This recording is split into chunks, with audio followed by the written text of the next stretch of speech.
J'ai fait une vidéo sur les sangliers qui a fait un peu polémique. Si t'es chasseur et que tu comprends pas pourquoi il y a trop de sangliers, c'est que t'es vraiment un peu débile. Et les chasseurs qui n'avaient vraiment aucun argument m'ont demandé d'aller un peu plus dans le détail, donc c'est ce que je vais faire aujourd'hui. Ici on va parler des sangliers et bien évidemment des chasseurs. Bon déjà dans un premier temps, ce que je te dis tout de suite, c'est que c'est pas la peine de trouver l'argument « Ouais c'est une citadine, elle habite à Paris, elle connaît rien à la chasse, j'habite dans l'un des départements les moins peuplés de France et les plus ruraux, et bien évidemment j'habite au milieu des sangliers et des chasseurs. » Franchement à Fontainebleau, y a pas ça hein.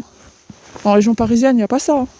De base, les chasseurs ont beaucoup plus de droits que vous et moi. Il y a pas si longtemps, ils pouvaient chasser avec une arme de catégorie C en étant alcoolisés. Toi, tu portes un couteau suisse en porte-clés dans ta poche, tu vas limite en garde à vue. Et c'est qu'en 2023 que la règle contre l'alcool à la chasse a été mise en place. C'est assez fou, mais bref, passons. Eux, ils ont le droit de lâcher des meutes de chiens dans les forêts et les envoyer traquer des animaux sauvages, sans problème, sans rien gérer. C'est comme ça qu'on se retrouve souvent avec des accidents. Dernièrement, il y a une dame qui s'est fait éclater son chien par les meutes de chiens de chasse. Toi, tu lâches ton chien en forêt pendant une petite promenade, tu te prends limite une contravention. Troisième point, les chasseurs tuent des gens tous les 4 matins et ça passe pratiquement toujours en accident de chasse. Toi, tu mets un coup de taser à quelqu'un qui vient t'agresser dans la rue, tu vas limite en prison.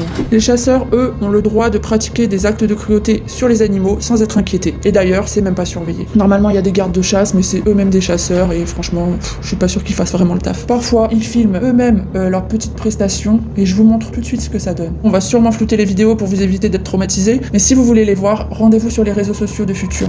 Les images que vous êtes actuellement en train de regarder datent d'aujourd'hui et ont été prises par un chasseur. Ce chasseur français filme ses chiens en train de massacrer un sanglier toujours vivant et dans une souffrance absolue. Et une telle volonté et un tel degré de surpuissance et d'égoïsme chez le chasseur qui pense qu'à lui et à sa propre passion. Pour moi, un chasseur qui demande pourquoi il y a trop de sangliers en France ou à l'étranger, c'est soit quelqu'un qui est malhonnête, quelqu'un qui est dans le déni total de la réalité, ou quelqu'un avec énormément d'ignorance. Et quand tu passes le permis de chasse, normalement, t'es censé connaître un minimum les espèces que tu chasses. Bon, maintenant, je vais vous expliquer pourquoi il y a une surpopulation de sangliers en France et à l'étranger, mais vous allez voir que ça va avec, en fait, c'est à peu près la même chose. Tout est plutôt logique. Déjà, dans mon secteur, les sangliers commencent à sortir des forêts et à aller retourner mes prés ou le pré des voisins à partir du premier jour de la chasse. Ça met déjà un petit peu la puce à l'oreille. On peut pas le nier, il y a énormément de sangliers, mais ça n'a jamais été la faute des sangliers. C'est une espèce qui est hyper mal vue, qui est traquée sans arrêt, qui est tuée sans arrêt. Elle subit la chasse, mais n'est pas responsable de sa propre prolifération. Le principal argument des chasseurs sur la surpopulation de sangliers, c'est le réchauffement climatique. Ils ont à peu près que ça pour tenter de se protéger. Mais le réchauffement climatique, ça fait partie des petites causes pour lesquelles il y a des surpopulations de sangliers, mais c'est pas du tout la cause principale. Pour comprendre pourquoi on en est arrivé là aujourd'hui, il faut regarder quelques décennies en arrière. Dans les années 70, il n'y avait pas énormément de sangliers. D'ailleurs, on en croisait presque pas dans les forêts. Dans un reportage INA qui a été tourné à cette époque, on nous explique pas mal de choses intéressantes. Ça se passe au domaine de Souvilly dans l'Eure, et à cette époque, le propriétaire du domaine, qui fait partie des chasseurs dits de loisirs, nous parle de son propre élevage de sangliers. Il existe une dizaine de parcs, je crois, à peu près en France, et dans chacun de ces parcs existe environ 100 à 400 sangliers au maximum. Et quelle est la place de votre élevage? Je dois être certainement l'un des 2 plus grands, en mettant Chambord évidemment à part. Mais est-ce qu'on le chasse beaucoup dans des parcs naturels? Dans les 10 parcs naturels qui existent, ou la dizaine de parcs naturels qui existent, on peut faire effectivement des chasses à condition de réserver malgré tout une souche régulière et de ne pas détruire complètement le cheptel. Ça fait quand même assez peu de chasse chaque année. Il nous explique qu'il faut maintenir la souche et ne pas détruire totalement le cheptel. Bon, là, on parle d'élevage dans les enclos fermés par rapport aux sangliers sauvages. Je vous laisse attentivement écouter ses propos. Ce type de parc existe, je le crois, guère depuis plus de 10 ans. Il a été motivé surtout par la disparition de ce pachyderme.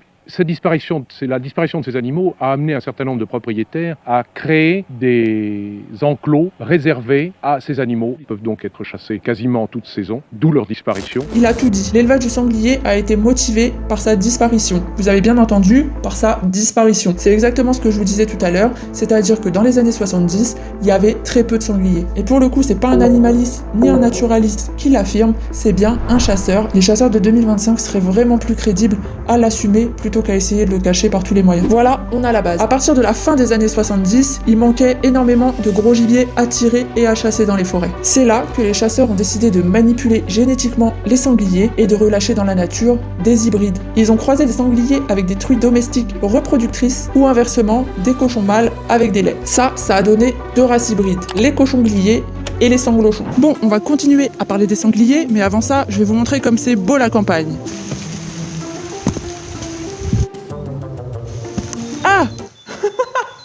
Ah À notre époque, il existe encore des élevages clandestins, certains ont été démantelés en 2018, 2019, 2021, bref, ça fait pas si longtemps que ça. Les chasseurs se portent en héros et aimeraient qu'on leur dise merci pour ce qu'ils font, alors qu'ils sont les premiers responsables de ce bordel. Petit aparté, si on peut dénoncer tout ça, c'est grâce à vos dons. L'association Futur ne touche pas de subventions, et si on peut avoir tous ces projets pour aider les animaux, c'est vraiment grâce à vous, donc n'hésitez pas, on vous met un petit QR code si vous voulez donner une petite pièce.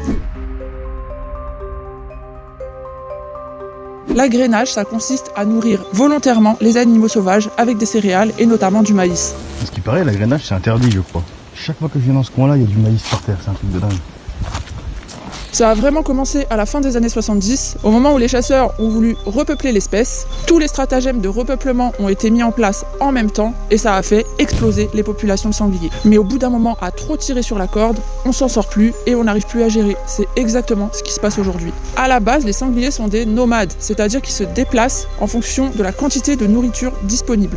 Avant, ils étaient habitués à fouisser dans le sol pour chercher des larves, des insectes et plein d'autres trucs puisque les sangliers mangent un petit peu de tout. En les agrénant et donc en les habituant à manger des céréales et du maïs, on les a sédentarisés et leur système alimentaire a été modifié. À force de leur distribuer du grain, ils en sont devenus beaucoup plus friands et c'est maintenant ce qu'ils vont rechercher dans les champs de maïs ou dans les champs de céréales. En gros, c'est de la nourriture facile. Il y a une solution très simple pour protéger les cultures des sangliers, c'est la clôture électrique spécifique aux sangliers. Ça marche très très bien, les chasseurs le disent, je le dis aussi parce que j'habite à côté de certains champs qui sont clôturés et il n'y a jamais de dégâts dans ces champs-là. Malheureusement, il n'y a pas beaucoup d'agriculteurs qui utilisent ce système et du coup, leurs champs sont facilement dévastés. Ces champs de céréales ne sont même pas destinés à la consommation humaine, ils sont destinés à la consommation d'animaux d'élevage. Depuis le début, c'est bien l'être humain qui est responsable de tout ce cirque. Bref, les conséquences du buffet à volonté, les sangliers sont sédentarisés, ils migrent plus, ils se reproduisent beaucoup plus, avec un nombre de petits beaucoup plus élevé. Depuis le temps, l'agrainage a été réglementé en fonction des départements. Ça continue quand même de manière illégale. Bon, je vais continuer de chez moi parce que là, je me pèle un peu le fiac. Rendez-vous tout de suite. Il existe 3 sortes d'agrainage. L'agrainage dissuasif qui est encore autorisé et qui sert soi-disant à éloigner les animaux des cultures. Donc en gros, on leur met à manger un petit peu plus loin, comme ça leur évite de venir dans certaines zones. Sauf que ça, c'est juste un cercle vicieux. On l'a vu juste avant, les nourrir, même pour les centrer dans un endroit précis, ça ne fait qu'augmenter la reproduction. Deuxième sorte d'agrainage, l'agrainage hivernal. C'est celui qui a été utilisé dans les années 70 pour repeupler les sangliers,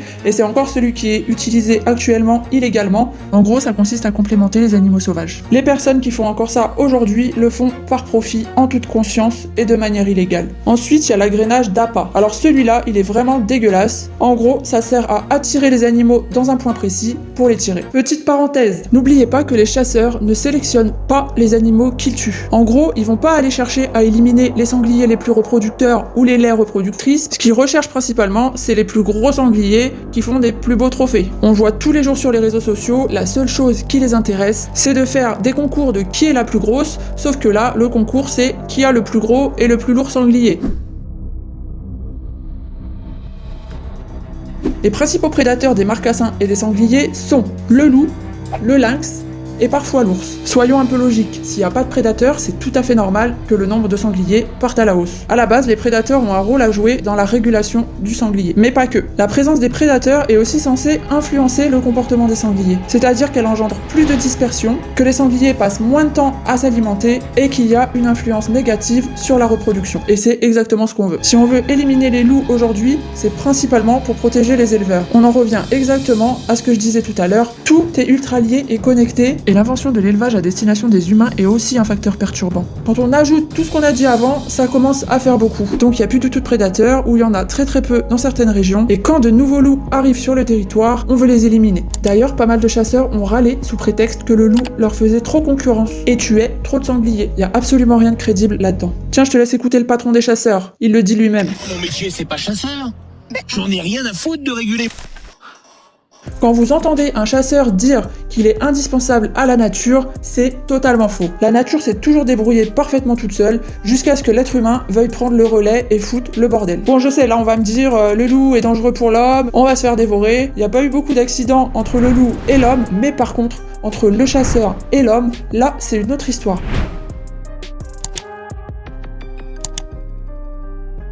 Est-ce qu'on élimine le chasseur pour autant? Non. L'être humain se permet tout sur les autres sous prétexte de la chaîne alimentaire, mais l'autre n'a absolument aucun droit, même pas celui de bouffer. Petite parenthèse, vous pouvez trouver toutes les excuses du monde sur le loup, l'animal le plus cruel et dévastateur reste l'être humain malheureusement.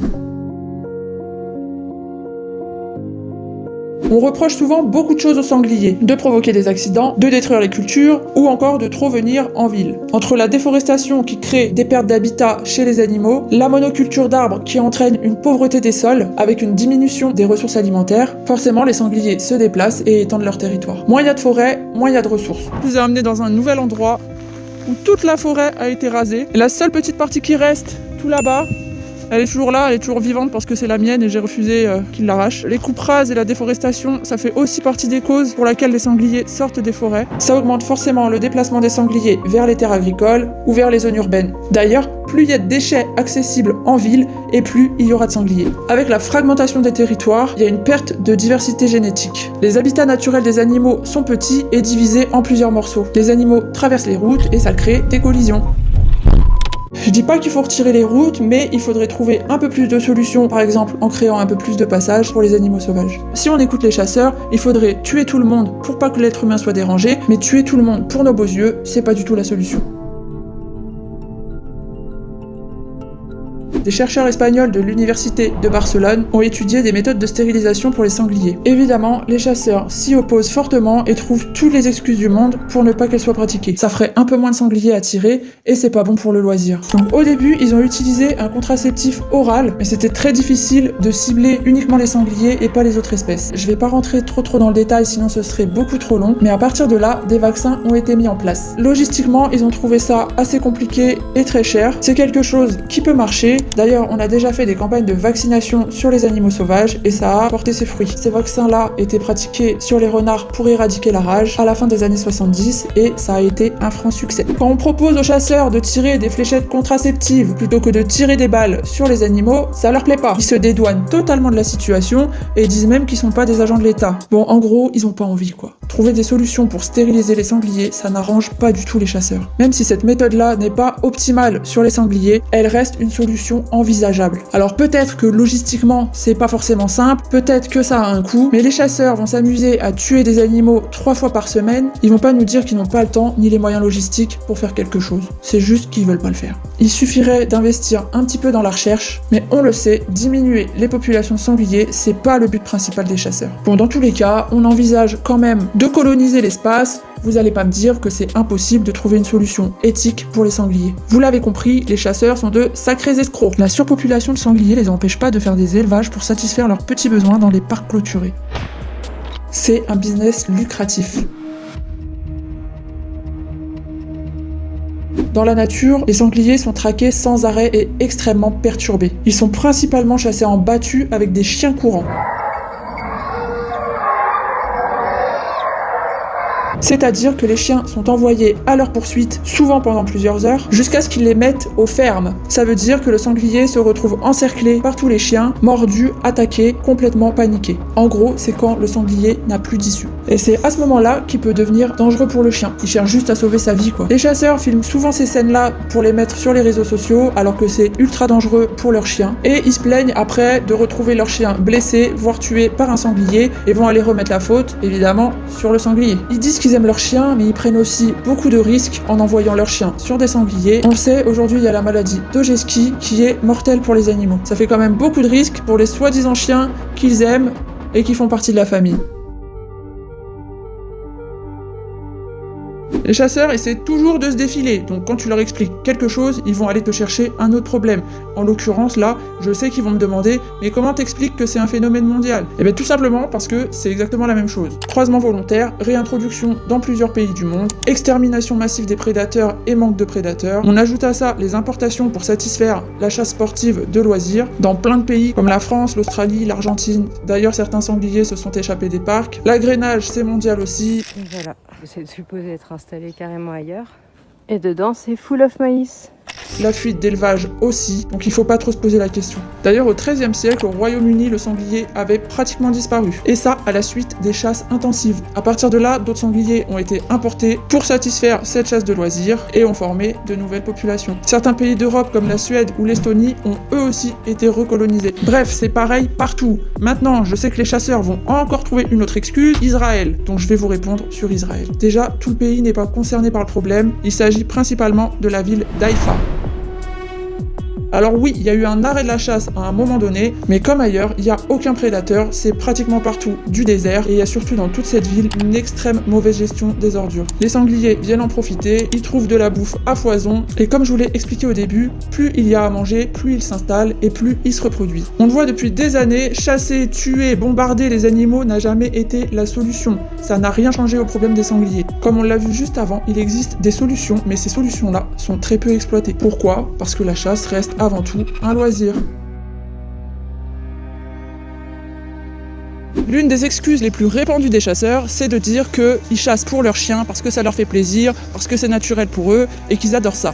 Mais il faut savoir que leurs chiens de chasse ne sont pas vraiment des chasseurs nés. Ils sont juste éduqués pour ça. Il existe d'ailleurs pas mal de centres d'entraînement pour les chiens de chasse et ils commencent à être éduqués dès qu'ils sont tout petits. Ça fait du bruit les merdes derrière là. Je vais pas rentrer dans les détails aujourd'hui, mais je vous laisse un petit peu regarder comment ça fonctionne.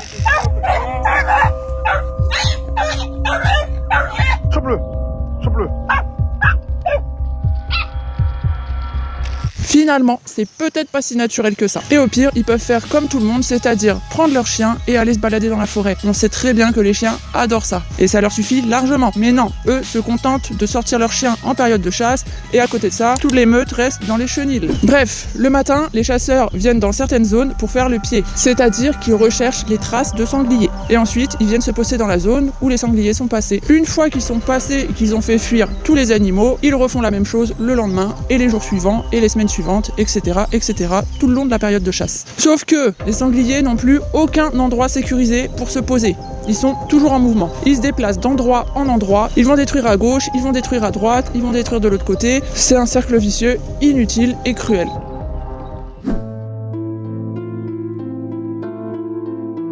Les chasseurs se disent première écologiste de France. J'ai encore vu hier sur TF1 que les chasseurs étaient des héros, qu'ils étaient là pour réguler les animaux, et heureusement qu'ils sont là pour nous aider. Mais il faut pas toujours écouter TF1. Moi, je dirais plutôt que c'est les premiers menteurs de France. J'ai froid. Ils ont mis en place 2 stratégies principales. Cette année, une opération nature propre pour nettoyer les déchets et faire comme si ils étaient amoureux de la nature et respectueux de l'environnement. Sauf que les chasseurs chassent en 4x4. Ils perturbent tout l'écosystème à chaque partie de chasse. Ils tirent du plomb dans l'environnement et on sait que c'est un métal très toxique. Et surtout, ils laissent leurs cartouches par terre et c'est nous qui sommes obligés d'organiser des opérations nature propre pour nettoyer leurs propres déchets. C'est un petit peu le comble. Comme ils sont de plus en plus détestés en France, ils essaient de se faire passer pour des gens bien avec des justes causes. Par exemple, ils vont offrir de la viande de gibier aux associations caritatives ou à des banques alimentaires alors qu'à la base, ils en ont rien à foutre. C'est bien joué, mais personne n'est bête. Je suis envahi par la neige. En plus de mentir, ils sont souvent ultra violents envers les animaux et prennent du plaisir à ça. Il n'y a pas de surveillance dans les chasses, ils font vraiment ce qu'ils veulent. Quand on voit ce qu'ils se permettent de sortir sur les réseaux sociaux, on se demande vraiment ce qu'ils font dans la réalité, quand il n'y a pas de caméra. Je vais te montrer à quel endroit ils ont tué les sangliers alors qu'ils n'avaient pas le droit de le faire. Il y a les chasseurs de l'ACCA du village d'à côté qui chassent n'importe où, qui respectent rien, qui respectent personne. Ils sont arrivés ici, ils ont déboulé dans un village qui n'est pas le leur, ils ont zigouillé un sanglier juste ici alors qu'ils n'avaient absolument pas le droit de le faire. Je vais vous expliquer ce qu'ils ont fait juste après, tout là-haut au bord de la route. Allez, je vous emmène là-haut. Et celui qui me dit que c'est pas la campagne ici, il dit de la merde. Et c'est juste ici là que ça s'est passé. Je sais pas si c'était un deuxième sanglier ou si c'était le même qui avait été blessé au premier tir. Quand je suis arrivée sur cette route, les chasseurs étaient juste derrière. Il y en a un qui est sorti avec un couteau, les mains ensanglantées. Ils l'ont vraiment dégommé au bord de la route, alors qu'ils ont absolument pas le droit. Ils sont pas du tout dans leur village. C'est pas du tout leur ACCA, c'est pas du tout leur secteur. Mais ces gens-là ne respectent rien. D'ailleurs, ça fait un moment que je suis là et tous les week-ends, ils sont là, ils balancent leur meute de chiens dans le secteur, dans le village, alors qu'ils savent très bien qu'ils n'ont pas le droit de le faire. Et depuis, il y a eu une plainte de la CCA du village contre la CCA d'à côté. Depuis, c'est un petit peu mieux, mais c'est toujours pas ça. Dans tous les cas, ils font subir des actes de cruauté évidents, c'est-à-dire qu'ils choisissent de le faire en toute conscience. Ils veulent nous faire croire qu'ils chassent pour sauver la planète, mais en réalité, ils se sentent forts devant la vulnérabilité des animaux. Dans les campagnes, ils sont plus les bienvenus, ils sont même ultra mal vus. Une grande partie des habitants se plaignent de la chasse et sont emmerdés par les chasseurs tous les week-ends. On peut plus aller se promener, on retrouve des meutes de chiens dans nos jardins, nos animaux de compagnie sont en panique, il y a des 4x4 qui passent comme des malades, des meutes de chiens qui aboient dans tous les sens, il y a les corps de chasse, il y a les cris des chasseurs, c'est vraiment un enfer de vivre à la campagne en période de chasse. La chasse fait subir une pression aux habitants, aux animaux sauvages, mais aussi aux animaux de compagnie. Ils nous demandent sans arrêt de les laisser vivre leur passion tranquille, mais est-ce qu'on peut considérer que fracasser des animaux et emmerder les habitants autour est une passion acceptable ?